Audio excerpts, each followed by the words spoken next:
Well, what's important, especially for Singapore, is to have a very good knowledge of what the options are. And at Fragomen, we spend a lot of time discussing with our clients, understanding their needs, and make sure the right strategy is taken. For Singapore, it's possible to apply for employment passes, personalised employment passes, training employment passes, and quite often our clients aren't aware of what the options are. And so it's important to make sure the right approach is taken, and especially if it's possible to find a shortcut which is compliant, we'll help them take that. More recently in Singapore, there are some changes which allowed for work pass exemptions.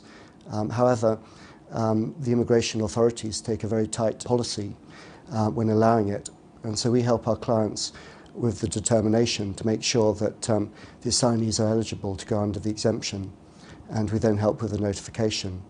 And that way it may be possible to avoid having to go through the employment pass process if the people are coming for less than 60 days and the nature of their activities allow for it. There are a lot of contrasts. On one hand, the government makes it very easy to do business in Singapore, and they encourage foreigners to come in to work in Singapore as well. However, people do become complacent, and they have, like I say, a lot of people coming in as business travellers, and sometimes we see people falling between the cracks.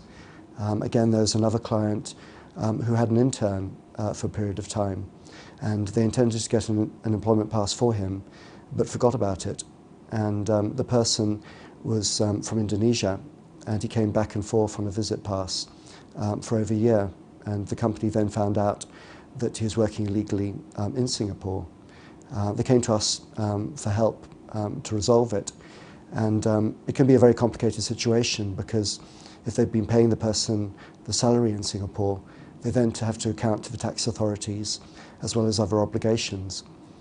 So under the circumstances, it's necessary in that type of situation to be forthcoming with the authorities, to explain it's a mistake and that it's not going to happen again.